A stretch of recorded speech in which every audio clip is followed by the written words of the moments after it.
Imagine devoting 40 years to raise a child and buy a modest home, then being told to become the unpaid maid or get out. I'm Margaret Everett, 66, and last night my daughter slid a typed schedule across kitchen table. Wake the kids, scrub the floors, pay the bills, iron until 11. Her husband smirked and called it fair. My grandkids looked up. In that moment, love felt like a trap with chores for chains. But a single word from a friend changed everything. Exploitation. Tonight, I will decide, serve in silence or take back my house, my money, and my name. I'm Margaret Everett, 66 years old. And if someone had told me years ago that my own child would one day threaten to kick me out of the house I worked my entire life to buy, I would have laughed in disbelief. But that is exactly where I found myself. My story begins in a quiet Ohio town, in a modest brick house I purchased after decades of working as a government secretary. This house wasn't just four walls and a roof. It was proof that all the years of waking at dawn, catching crowded buses, and scrimping on every indulgence had meant something. It was security, it was dignity, it was home. For years I lived here alone after my husband passed away, keeping the place tidy, filling the silence with books and music, and occasionally with the laughter of my grandchildren when they visited. When my daughter Rachel called 2 years ago, her voice trembling, telling me she and her husband Gregory had lost their apartment, my heart softened instantly. They needed a place to stay with their children Ethan and Valerie, and how could I refuse? I opened my door with the joy of a mother who thought she was giving her child a second chance. At first, the house was alive again. The sounds of children running in the hallways, Rachel helping me cook, Gregory even fixing a few leaky faucets. It all felt almost like a blessing. I remember thinking that maybe the loneliness of widowhood had finally lifted. That maybe, after years of struggle, life was offering me the gift of a bustling home filled with love. But slowly, ever so slowly, things began to shift. What started as small favors turned into expectations. Rachel would ask, "Mom, could you watch the kids while I job hunt?" Then Gregory would add, "Since you're home, could you get dinner started?" I'm exhausted from interviews. Each request seemed harmless at first, but together, they formed invisible chains I didn't notice tightening around me. By the time I realized it, my role as homeowner had quietly transformed into something else entirely. And yet, despite all the hints, I never expected the day Rachel would sit across from me at the very same kitchen table where I had taught her to read and hand me a printed schedule of duties. Duties that weren't suggested, weren't negotiable, but dictated with the cold efficiency of a corporate memo. As I held the paper in my trembling hands, my mind flashed back to this very room decades earlier, decorated with balloons for Rachel's 8th birthday, filled with warmth when she cried over her first heartbreak. Those memories clashed brutally with the icy tone she used now. Gregory sat smugly on the couch, phone in hand, smirking like a spectator who knew the outcome before the fight even began. And when Rachel said the words, "If you don't agree, you can pack your things and leave," my breath caught in my throat. Imagine being told by your own child that the roof you had bought and paid for was no longer yours unless you earned it by working as their servant. I looked around my living room, the one I had filled with second-hand furniture polished until it gleamed, the one I had carefully decorated with family photographs spanning generations. But those photos were gone, replaced by movie posters Gregory liked. My once prized leather sofa, bought on layaway after years of sacrifice, was ripped and stained from careless use. My book collection, my escape during long nights, was shoved into boxes in the garage. Everything that represented my identity had been pushed aside, as if the house itself had been hijacked. And the grandchildren, my sweet Ethan and little Valerie, looked at me not with love, but with expectation. To them, I wasn't grandma anymore. I was the snack maker, the laundry washer, the fixer of every inconvenience. When Ethan looked up and asked, "Grandma, are you making snacks?" it broke me in a way I can't describe. Children learn what they see, and what they saw was me serving endlessly, while their parents treated me like staff. Rachel leaned closer, placing a condescending hand on my shoulder, and said, "It's not that we don't love you, Mom. We do. That's why we're giving you the chance to stay here. But things need order." Her words dripped with false kindness, the kind that cuts deeper than outright cruelty. And Gregory, without even glancing up, added, "You don't work. We work and study. You just collect your pension and sit around. 40 years of waking before sunrise, 40 years of laboring to provide for a child I raised alone after her father left, 40 years of paying every bill, cooking every meal, enduring every sacrifice, dismissed with the phrase, 'You don't work.'" The insult stung worse than a slap. My body shook, not just with anger, but with the realization that they truly believed it. And yet, the cruelest part wasn't the words. It was that they saw their treatment of me as logical, even generous. To them, this wasn't exploitation. It was fairness. In their twisted logic, my years of sacrifice meant nothing. My pension was theirs to spend, my house was theirs to control, and my only role in life was to make their lives easier. That night, sitting alone in my master bedroom, the one they would soon demand for themselves, I stared at the ceiling, wondering how it had come to this. At what point had I stopped being a mother and become a servant? At what point had my love turned into leverage they could use against me? Rachel didn't even hesitate as she slid the typed sheet across the table, as though I were an employee signing my first day's instructions. My eyes scanned the paper. 6 a.m., prepare breakfasts. 7 o'clock, get the kids dressed and drive them to school. 8 o'clock, general house cleaning. 9 o'clock, wash and hang laundry. 10 o'clock, prepare lunch. The list went on, hour by hour, until 11 o'clock at night, when I was apparently supposed to be ironing clothes for the next day. Not a suggestion. Not a request. A demand written with cold precision. As I tried to process it, Gregory's voice drifted lazily from the couch. And of course, you'll cover the house expenses. That's what your pension is for. He didn't even look up from his phone. He said it casually, like it was the most obvious truth in the world. But to me, it landed like a hammer. My pension, money I had spent a lifetime earning, had already been swallowed by groceries, utilities, and little extras for the children. Now it was officially theirs. I stared at Rachel, desperate for some sign that she was joking. But she only leaned back, painting her nails bright pink, speaking with the calm cruelty of someone who knows they hold the power. If you don't agree, Mom, you can leave. Gregory already spoke to a lawyer. Since we've lived here for 2 years and maintain the house, we have rights. So it's simple. Be our employee and stay, or leave, and we'll stay anyway. Her words sucked the air out of the room. My house, purchased with decades of sacrifice, reduced to a bargaining chip. She called it rights. I called it blackmail. My hands trembled as I held the paper. The grandchildren were on the floor, eyes glued to their tablets, oblivious. Then Ethan, my sweet 8-year-old grandson, looked up and asked, "Grandma, are you making snacks?" "I'm hungry." The cruelty of the moment wasn't in his words. He was just a child. The cruelty was in the normality. In his young eyes, I wasn't his loving grandmother. I was the snack maker, the one who always served. I forced a smile for him, but my chest tightened. How had love twisted into this? Rachel stood up, her heels clicking against the wood floor with authority she had never earned in this house. She placed a hand on my shoulder, that patronizing gesture I had come to dread. "Mom, it's not that we don't love you. We love you very much.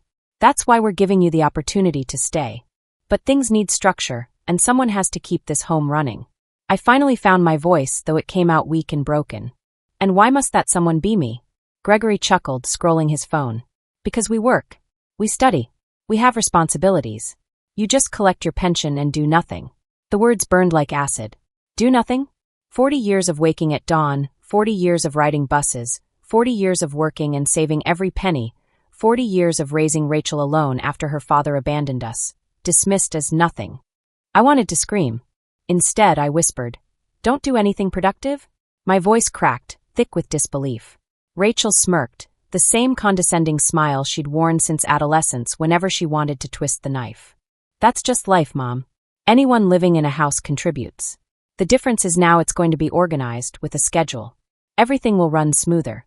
I looked around my once proud living room. The leather sofa I had saved for years to buy, now shredded from the children jumping on it. My wooden coffee table, scarred with rings from their careless cups. My family photos, weddings, graduations, vacations, replaced by Gregory's gaudy movie posters.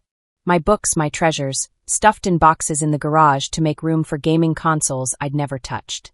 My house had been transformed into their playground, and I was expected to be the custodian. Rachel kept talking, her voice sugar-sweet, but sharp as a blade. "This will be good for you, Mom. Lately you've seemed depressed. Having clear responsibilities will help you feel useful again." The manipulation was so obvious it made my stomach turn. She was dressing slavery as therapy. She wanted me to believe that my servitude was a gift. Gregory finally set his phone down and smirked. "And of course weekends too. Saturdays are deep cleaning. Sundays are meal prep for the week. That's just how a real home works." "A real home," I repeated, my voice trembling with fury. This is not a home. This is the house I bought, the house I maintained, the house where I raised you, Rachel. Yes, but now we're a family, she countered smoothly. And in a family, everyone has a role. Ours is to work and earn income. Yours is to keep the house running. It's fair. Her twisted definition of fairness nearly made me choke. My 6-year-old granddaughter Valerie tugged on my skirt and asked softly, "Grandma, can I have cookies?" Her innocent eyes mirrored Rachel's when she was small, full of expectation that Grandma always said yes. But now even her simple request had been folded into a system where my love was scheduled, my care dictated by a clock. Rachel cut in sharply, correcting her daughter. "Valerie, your grandma is on a new schedule. If you want something, you have to ask at the right time. And right now, it's her snack prep period anyway." That sentence, cold and bureaucratic, was the final blow. My role as mother, grandmother, and homeowner had been replaced by one thing: employee. Not even paid, just expected. And as I walked to the kitchen, the schedule still clenched in my hand, I felt the weight of it pressing down like a death sentence. Each step toward the pantry felt like sinking deeper into an abyss, and I wondered, how long could I endure this before I disappeared entirely? That night, the conversation didn't end with the schedule. It was only the beginning of their demands. After dinner, Rachel walked back into the living room, her arms crossed like a manager evaluating an employee. She looked around with a calculating eye, and then she said the words that made my stomach drop. "Mom, Gregory, and I think it's best if you move into the small back room near the kitchen. We need the master bedroom. It's bigger and we have more things." I blinked at her, hardly believing what I'd heard. The master bedroom, the very room where I had slept for 3 decades, where I had cried the night my husband died, where I had rocked Rachel to sleep as a baby, was now something they wanted to take for themselves. My sanctuary, reduced to a piece of property they could claim by convenience. "That room is very small, Rachel," I whispered. My voice cracked as I imagined the tiny space, barely large enough for a twin bed. "There isn't even room for a dresser." "It's perfect for you," she replied without hesitation. "You don't need much space anyway. And this way, we'll have the closet space we need for the kids' clothes. It's more practical for everyone. More practical." That had become her favorite phrase. A phrase that disguised cruelty as logic. Gregory, leaning against the doorframe with that infuriating smirk, added, "Plus, the small room is closer to the kitchen. It'll be easier for you to wake up early and prepare breakfast without disturbing anyone." The truth was clear. Every decision they made wasn't about what was fair or right. It was about maximizing my usefulness as their unpaid servant. I swallowed hard. "And when do you expect me to move?"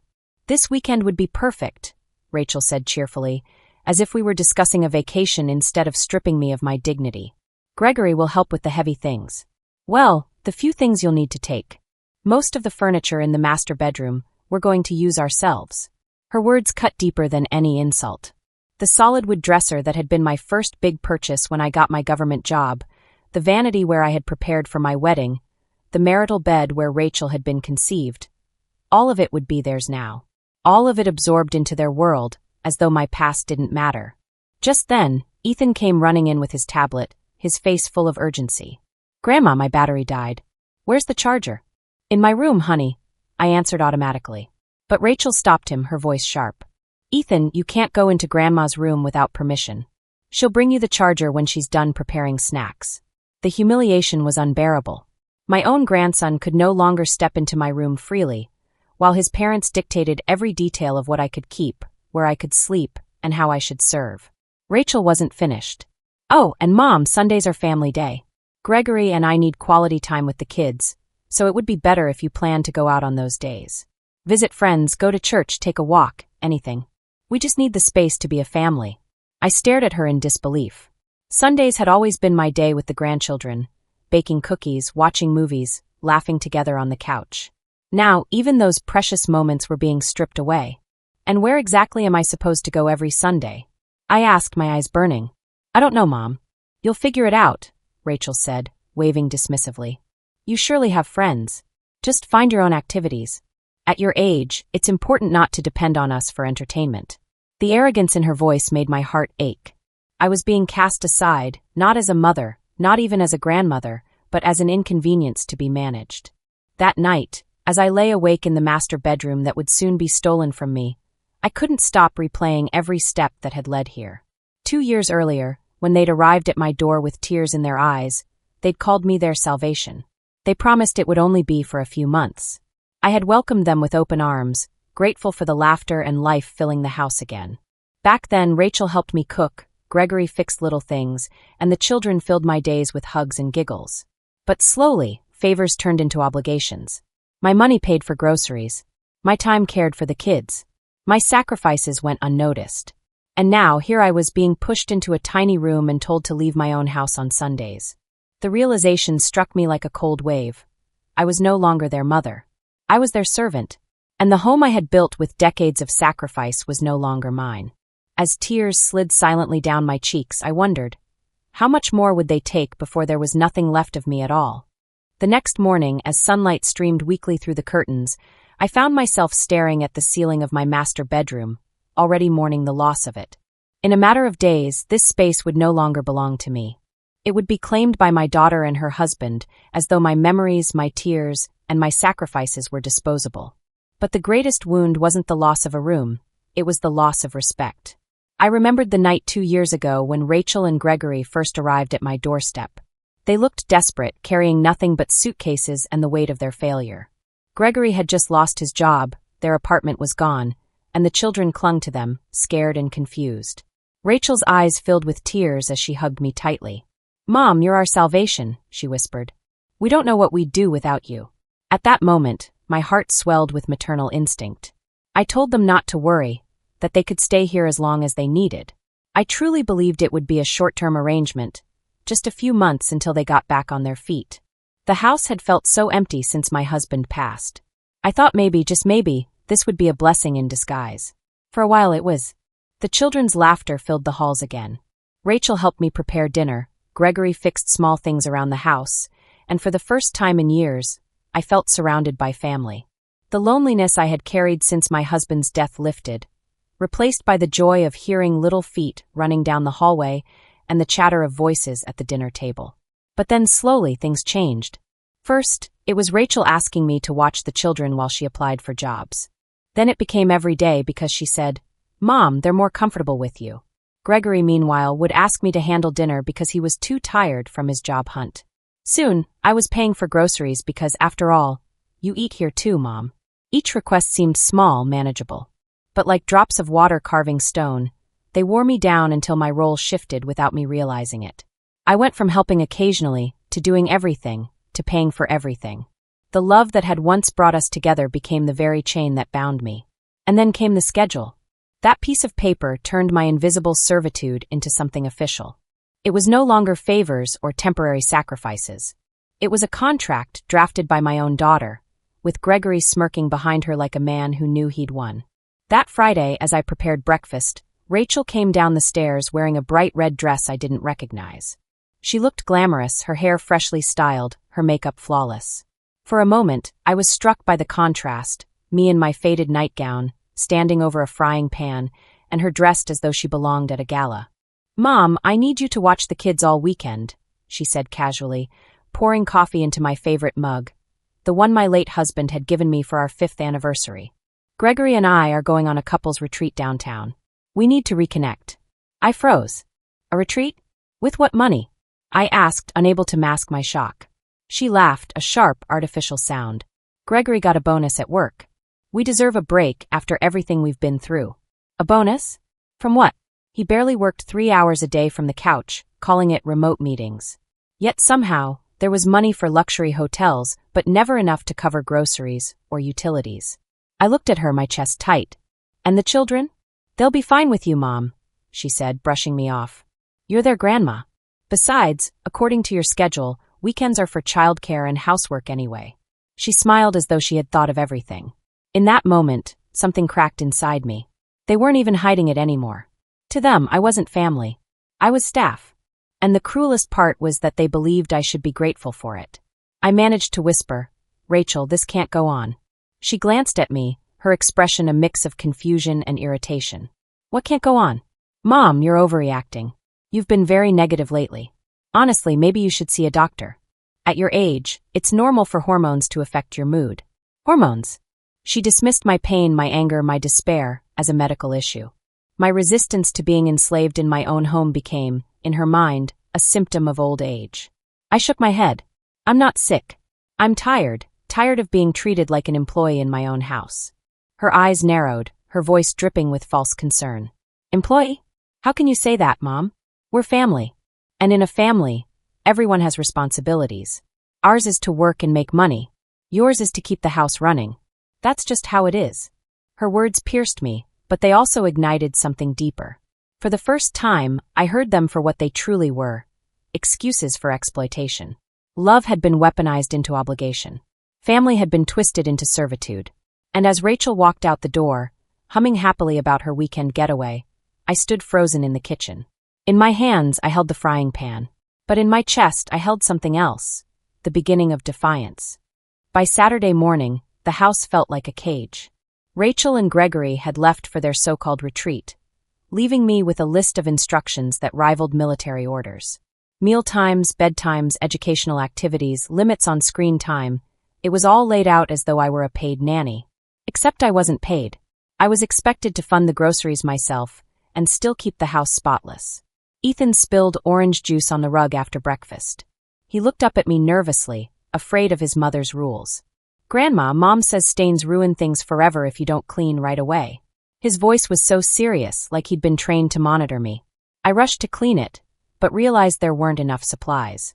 So at 9 a.m, I was walking to the supermarket with 2 children in tow, spending $30 of my pension on cleaning products for a mess that could have been handled with soap and water. While we were there, Ethan begged for the cereal Gregory liked, the one that cost $8 a box. Valerie wanted the organic cookies her mother always demanded, $10 for a tiny package. I stood in the aisle, staring at the prices, calculating silently. Every dollar I spent on them was $1 less for me, $1 less for my medicine or my basic needs. Grandma, why are you taking so long? Ethan asked impatiently. I forced a smile and lied. I'm just checking which one is best. How could I explain to an 8-year-old that his grandmother had to choose between food for him and pills for her aching joints? When we returned home, sweat dripping from the long walk, I found a message on my phone. It was Rachel. Mom, don't forget to buy fresh vegetables. We'll need the fridge stocked when we get back tomorrow. We don't want to come home to an empty house. Fresh vegetables. Another $50 I hadn't budgeted. Another chore added to my endless weekend. Another reminder that while they sipped champagne in some hotel spa, I was here, bending under the weight of their demands. By Sunday afternoon, I was scrubbing the floors and folding Gregory's shirts, my back screaming with pain. The house had to be perfect when they returned. I kept telling myself I could survive it, that I could endure. But as I wiped the sweat from my forehead, my phone rang. It was Lucy, my neighbor of 15 years. Honey, are you okay? She asked gently. Her voice carried a warmth I hadn't heard in so long. You've seemed different lately. I see you leaving early with shopping bags almost every day. What's going on in that house? The lie rose automatically to my lips. I'm fine, Lucy. Really. But something inside me cracked. I couldn't keep it hidden anymore. My throat tightened. Lucy, can you come over? Please. Minutes later, she was sitting with me in the kitchen. The kids were glued to the television, oblivious. For the first time in months, I told the truth. I showed her the printed schedule Rachel had given me. I explained the rules, the money, the threats. How they wanted to move me into the tiny back room. How Sundays, my Sundays with the grandchildren, were no longer mine. How Gregory's mother was coming to stay without my consent. Every detail poured out of me like water breaking through a dam. Lucy's expression shifted from shock to horror to pure indignation. When I finally stopped, her words cut through the air with clarity. Honey, this isn't family. This is abuse. They're exploiting you. The word hit me like lightning, exploitation. No one had dared name it before. I had convinced myself it was family dysfunction, maybe my fault for being too soft, maybe just a generational difference. But Lucy stripped away all the excuses. This isn't love, she said firmly. A real family doesn't hand you a work schedule. A real family doesn't threaten to kick you out of your own home. They're taking advantage of you, and it's only going to get worse. I wanted to argue. I wanted to defend Rachel. But deep down, I knew Lucy was right. I had been giving away pieces of myself until there was almost nothing left. My silence had enabled their greed. Tears welled in my eyes. But Lucy, where would I go? I'm 66. I only have my pension. Who would take me in? She took my hands in hers, her grip steady. Listen to me. You're not helpless. You own this house. You have a steady income. You're clear-minded and capable. They need you, you don't need them. You've forgotten your own power. Her words were simple, but they reignited something inside me. I had spent so long believing I was the burden, the lucky one to have them around. But Lucy was right, I was the foundation. Without me, they had nothing. We heard the crunch of tires in the driveway. Rachel and Gregory were back from their retreat, their laughter carrying through the air. My stomach tightened in dread, but Lucy squeezed my hand and whispered, "Remember this. Every boundary you let them cross will become the new normal. The only way forward is to take back control." As Rachel stepped through the door, sun-kissed and relaxed, I realized Lucy had planted a seed in me. For the first time in months, I wasn't just afraid. I was angry. And that anger was the beginning of something stronger: resolve. The next morning, I woke up with a heaviness in my chest, but also with Lucy's words echoing in my mind. They need you. You don't need them. You've forgotten your power. That phrase lingered like a spark. For the first time in months, I wondered, what if I didn't just endure? What if I fought back? By 9 o'clock, I was sitting in the office of David Miller, a local attorney Lucy had recommended. The waiting room smelled faintly of coffee and paper, and my hands trembled as I filled out the intake form. For a moment, shame threatened to consume me. What kind of mother went to a lawyer against her own child? But then I remembered Rachel's words. Be our employee or get out. No, this wasn't about disloyalty. This was about survival. When David called me into his office, I expected a cold, calculating man. Instead, I found someone with kind eyes, gray at the temples, and a voice that carried calm authority. He invited me to sit, folded his hands, and said simply, "Tell me everything." The dam inside me broke. I told him about the schedule, the threats, the financial demands. I explained how my pension was drained every week for groceries, utilities, and even Gregory's expensive shampoo. I described how they planned to move me into the tiny back room, take the master bedroom, and force me out of my own home on Sundays. For 20 minutes I spoke without stopping, as though years of silence had erupted at once. David listened intently, nodding occasionally, jotting notes. When I finally ran out of words, he leaned back in his chair. "Mrs. Everett," he said, his tone both firm and compassionate, "what you've described isn't just unfair. It's a form of elder exploitation. And it's illegal." The word illegal struck me like thunder. My knees nearly buckled under the weight of it.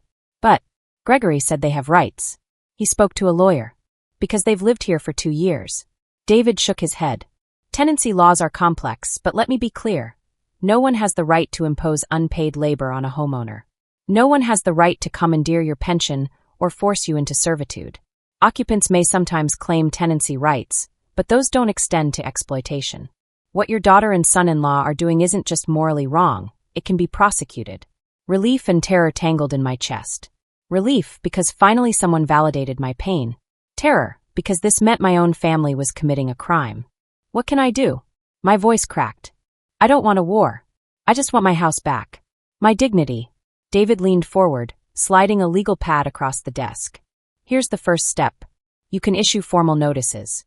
Either they begin paying rent at fair market value and contribute to expenses, or they leave.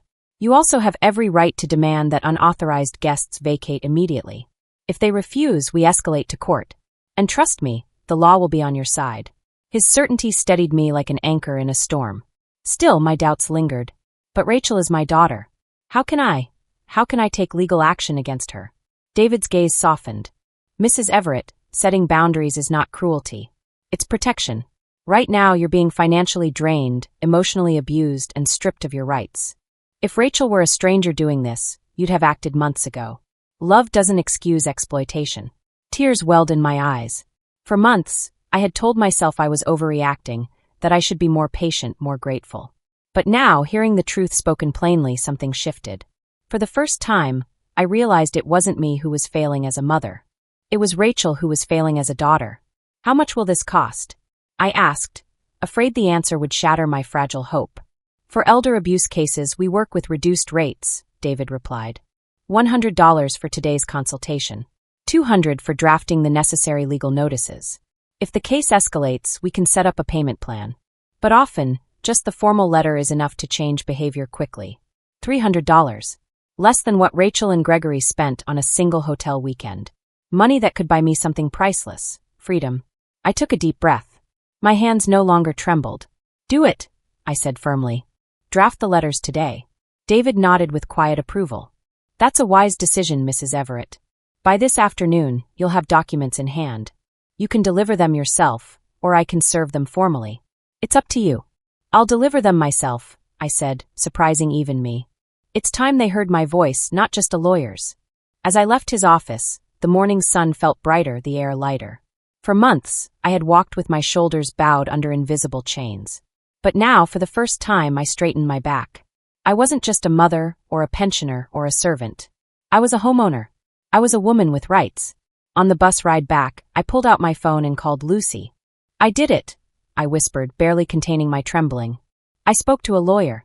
Her cheer burst through the line. Good for you. See, I told you you're stronger than you think. What happens next? I'm going to deliver the letters, I said, my voice steadier than it had been in months. Tonight, everything changes. That evening, the house was buzzing with noise. Ethan chasing Valerie through the hall, Rachel shouting at them to quiet down, Gregory's laugh rumbling from the couch as he scrolled his phone. I stood in the doorway clutching a manila envelope. Inside were 3 letters, formal legal notices drafted by David Miller. My heart pounded so loudly I feared the children might hear it. For a moment, I almost turned back. The voice of guilt whispered, "They're your family. Don't do this. Endure a little longer." But then Lucy's words cut through the fog. Every boundary you let them cross will become the new normal. I couldn't let the new normal be slavery. I stepped into the room. Rachel, Gregory, Marissa. My voice was calm, steadier than I expected. They all looked up, startled. Gregory lowered his phone, Rachel raised her eyebrows, and Gregory's mother, Marissa, who had arrived 2 days earlier with her suitcases, shifted uneasily in her chair. I placed the envelope on the coffee table and slid out 3 folded letters, laying one in front of each of them.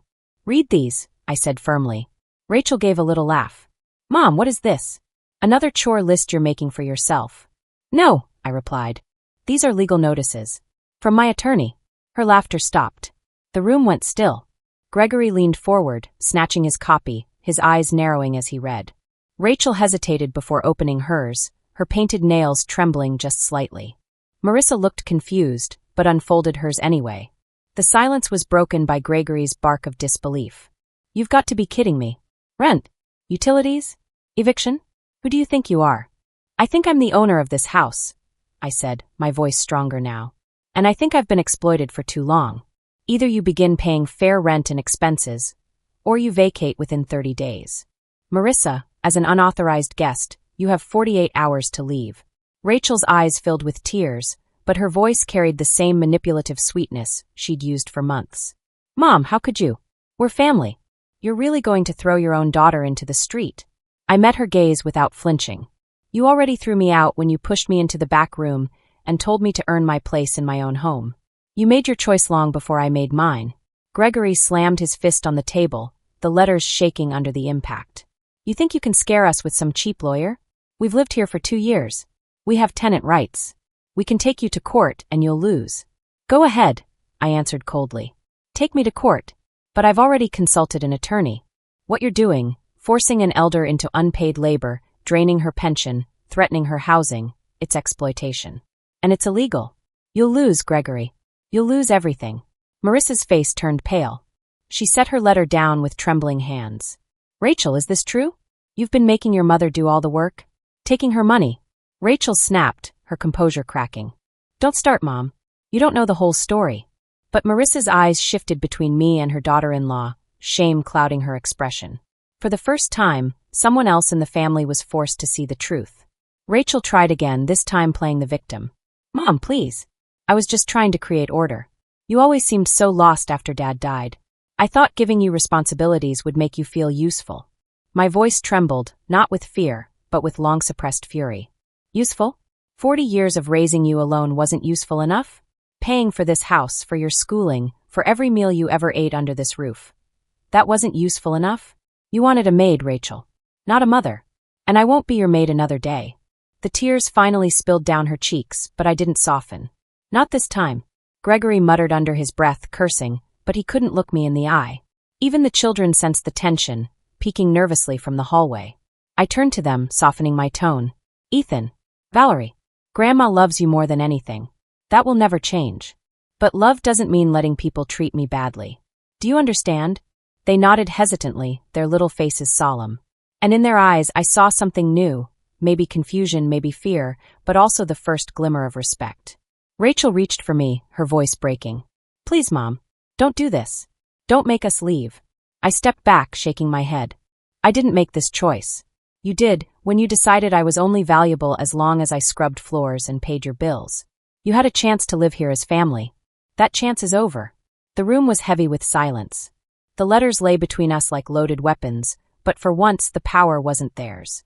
It was mine. And for the first time in years, I felt the chains around me begin to crack. The house felt like a pressure cooker in the days that followed. After the confrontation, the air was thick with hostility. Rachel and Gregory weren't ready to give up. Instead, they shifted into new tactics, as if testing how far they could bend me before I broke. The first tactic was tears. Rachel followed me into the kitchen the next morning, her eyes red and swollen. She clutched the letter in her hand like it was a death sentence. Mom, please. How can you do this to me? To your grandchildren? If we have to leave, where will we go? We'll be homeless. You'll destroy this family. Her voice trembled with the practiced tone of a victim. I kept my hands busy with the dishes, my heart aching, but I forced myself to remember David's words. Love doesn't excuse exploitation. Rachel, I said quietly, I'm not destroying this family. I'm saving myself. If you want to stay, you pay your share. That's the only option. When tears didn't work, they moved to guilt. Gregory sat me down in the living room that evening, lowering his voice to a serious, almost sympathetic tone. Look, Margaret, I know Rachel can be emotional. But think about the kids. Do you really want Ethan and Valerie to grow up believing their grandmother threw them out? Do you want that to be your legacy? The manipulation was clever, but I recognized it now for what it was, a trap. I steadied my voice. My legacy will be teaching them that no one has the right to use another person. Not even family. Gregory's eyes darkened. You're making a mistake, he muttered, his calm facade slipping. The next day they tried a new angle, intimidation. Rachel marched into the kitchen holding her phone, waving it like a weapon. Mom, I looked it up. Tenant rights are real. You can't just kick us out. We've established residency. If you try to evict us, we can sue. And guess what? The court will side with us. Her voice was sharp, but I noticed the slight quiver at the edges. She wasn't as sure as she pretended. I pulled out my own phone and set it gently on the counter. Then take me to court, I said, meeting her eyes. Because I've already spoken to an attorney. And he explained every detail of my rights. Do you know what else he told me, Rachel? That what you're doing could be classified as elder abuse. Do you really want to sit in front of a judge and explain how you forced your mother to be your unpaid maid? Her face blanched. She dropped her gaze, muttering something under her breath before storming out of the room. When guilt and intimidation failed, they weaponized the children. That night, Ethan came into my room with tears in his eyes. Grandma, Mom says if we leave, I won't see you anymore. Is that true? Why don't you love us? My heart shattered. I pulled him close, holding him as he sobbed. Oh, Ethan, that's not true. I love you more than anything. Nothing will ever change that. But love doesn't mean I let people treat me badly. Someday you'll understand. He clung to me, confused and scared. And in that moment, I realized how far Rachel was willing to go, using her own children as pawns in her battle to keep control of me. The final tactic came late at night. Gregory cornered me in the hallway, his voice low and menacing. If you keep pushing this, you'll regret it. We can make things very uncomfortable for you, Margaret. Don't think you'll win just because you have some lawyer. For the first time, I didn't shrink back. I stepped closer, meeting his glare with one of my own. Do your worst, Gregory. I've survived worse men than you. And I'll survive this too. But you won't survive prison if the law decides to call this what it really is, exploitation. His smirk faltered, just for a moment. That single flicker of uncertainty was enough to remind me I wasn't powerless anymore. The next morning, I found Marissa in the kitchen, her suitcase packed. She looked tired, ashamed. I can't stay here, she whispered. I didn't realize how bad it was. Margaret, I'm sorry. I should have spoken up sooner. Her departure shook Rachel and Gregory. Their strongest ally had abandoned them, leaving them exposed. The walls of their manipulation were crumbling, and they knew it. But still they didn't leave. They lingered in the house like shadows, hoping I would weaken, hoping my resolve would crumble. Every glance was a silent battle, every word a veiled threat. The war wasn't over, but for the first time, I felt like I was the one holding the ground. And as I stood in my kitchen that night, clutching the stack of legal papers David had prepared, I realized something profound. They could cry, they could threaten, they could twist the children's love, but they could no longer control me. The choice was theirs. Either they respected me or they left. And if they refused to choose, then the law would choose for them. The 30 days ticked by like a countdown clock, each day sharper, heavier than the one before. At first, Rachel and Gregory played their usual games, tears, guilt, intimidation, but as the deadline loomed, their strategies shifted. Desperation set in. They were like cornered animals, pacing the house, whispering behind closed doors, hoping to conjure a miracle that would undo the legal notice sitting on the refrigerator door. On the 25th day, Rachel tried again. She followed me out to the garden, where I was watering the roses I had planted decades ago. Her voice cracked as she spoke. "Mom, please. Think about Ethan and Valerie. They need stability. They need their home. We'll change, I promise. No more schedules, no more demands. Just give us another chance." For a moment, I almost faltered. The sight of my daughter's tears still pulled at me, the echo of the little girl I once rocked to sleep. But then I remembered the endless nights scrubbing, the humiliation, the fear of losing my own home. I steadied myself. "Rachel, this isn't about punishment. This is about boundaries. You can stay, but only under the new terms. Otherwise, you need to go." Her face hardened instantly. The softness vanished, replaced by a glare I'd seen too many times before. "You'll regret this," she spat, turning on her heel. Gregory was less dramatic, but his resentment was obvious. He no longer greeted me in the mornings, no longer tried to charm me with shallow words. Instead, he simmered in silence, tapping furiously on his phone, searching for loopholes, ways to fight me. But he found nothing. My attorney had sealed every crack. By the 30th day, tension hung so heavy in the air it was almost suffocating. That morning, I brewed myself a cup of coffee and sat at the kitchen table. The same table where months earlier Rachel had handed me that cursed schedule. Only this time, the paper in front of me wasn't a list of chores. It was David Miller's eviction letter, signed and ready. At 9 o'clock sharp, Rachel and Gregory walked in. Their faces were pale, drawn tight with exhaustion.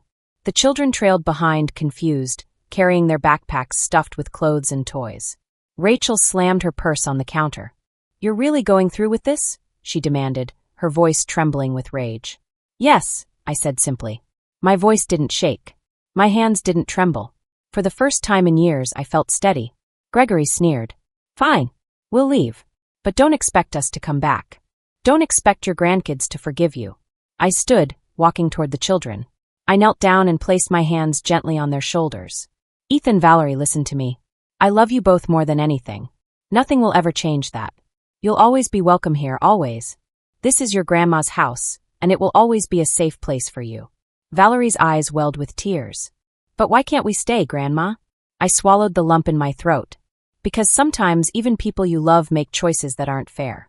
And when that happens, you have to protect yourself. That doesn't mean I don't love you. It means I'm teaching you something important, that respect matters. Ethan, older and sharper, nodded slowly. "So Mom and Dad didn't respect you?" I hesitated, then answered honestly. "They forgot how. And now it's time for them to remember." Rachel yanked their hands. "Enough. Let's go." Her voice cracked like a whip, full of anger but also fear. They stormed out, luggage dragging across the floor, slamming the door behind them. For a long moment, the house was silent, so silent it rang in my ears. I sat back down at the table, staring at the coffee now cold in its cup. I expected to feel guilt. I expected the weight of loneliness to crush me. But instead, I felt something I hadn't known in years. Freedom.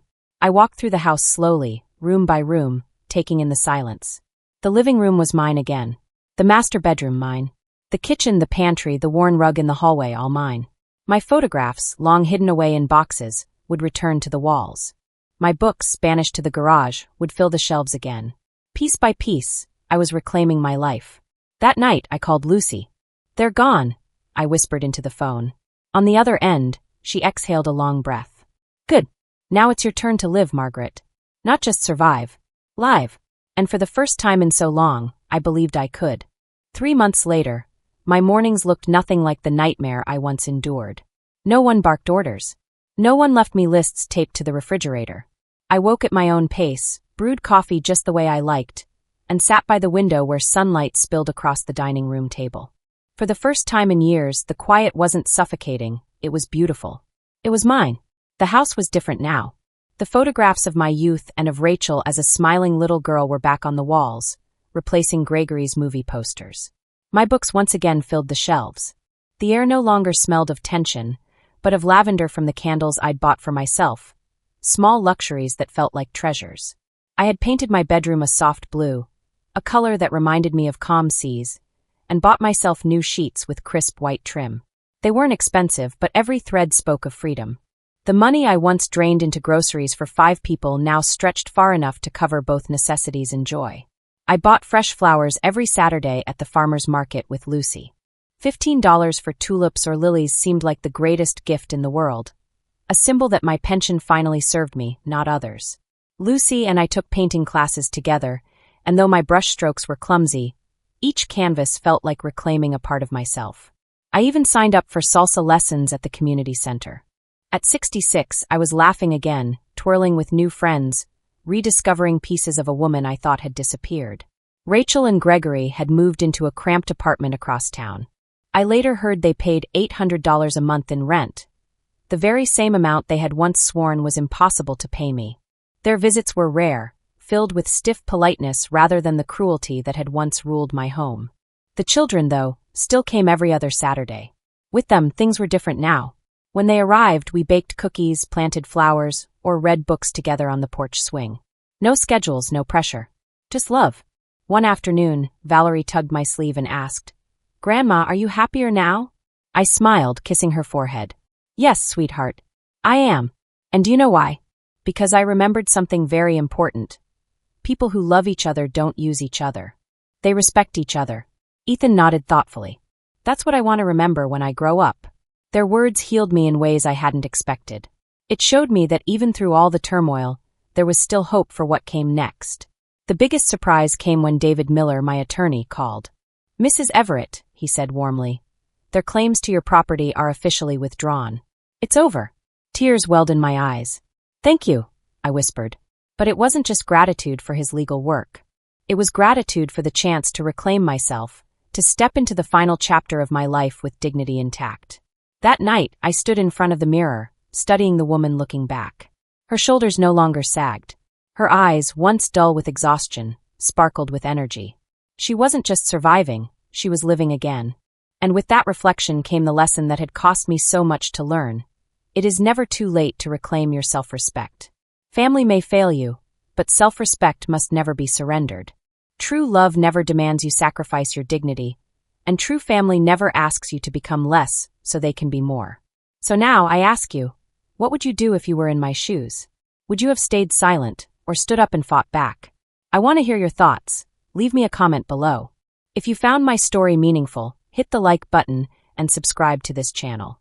There are many more stories waiting, stories of strength, resilience, and the courage to say, enough. And if you'd like to support my work, consider sending a super thanks. Every bit helps me share more stories like this. Until next time, remember this, your dignity is not negotiable. Guard it fiercely, because once you reclaim it, no one can ever take it from you again. Thank you so much for staying with me until the very end of this story. If Margaret's journey moved you, or if it reminded you of the importance of protecting your own dignity, let me know down in the comments. I truly love reading your thoughts and experiences. It makes this community stronger and more connected. Don't forget to hit that like button if this video resonated with you. And if you haven't already, please subscribe and turn on notifications so you never miss another story like this one. Each week, I share powerful life stories that reveal courage, resilience, and the quiet strength hidden in everyday people. If you'd like to support the channel even further, you can use the super thanks button below. Every little bit helps me bring more of these stories to you. Most importantly, remember this: your dignity is priceless, and true love never demands that you give it away. Stay strong, stay kind, and I'll see you in the next video.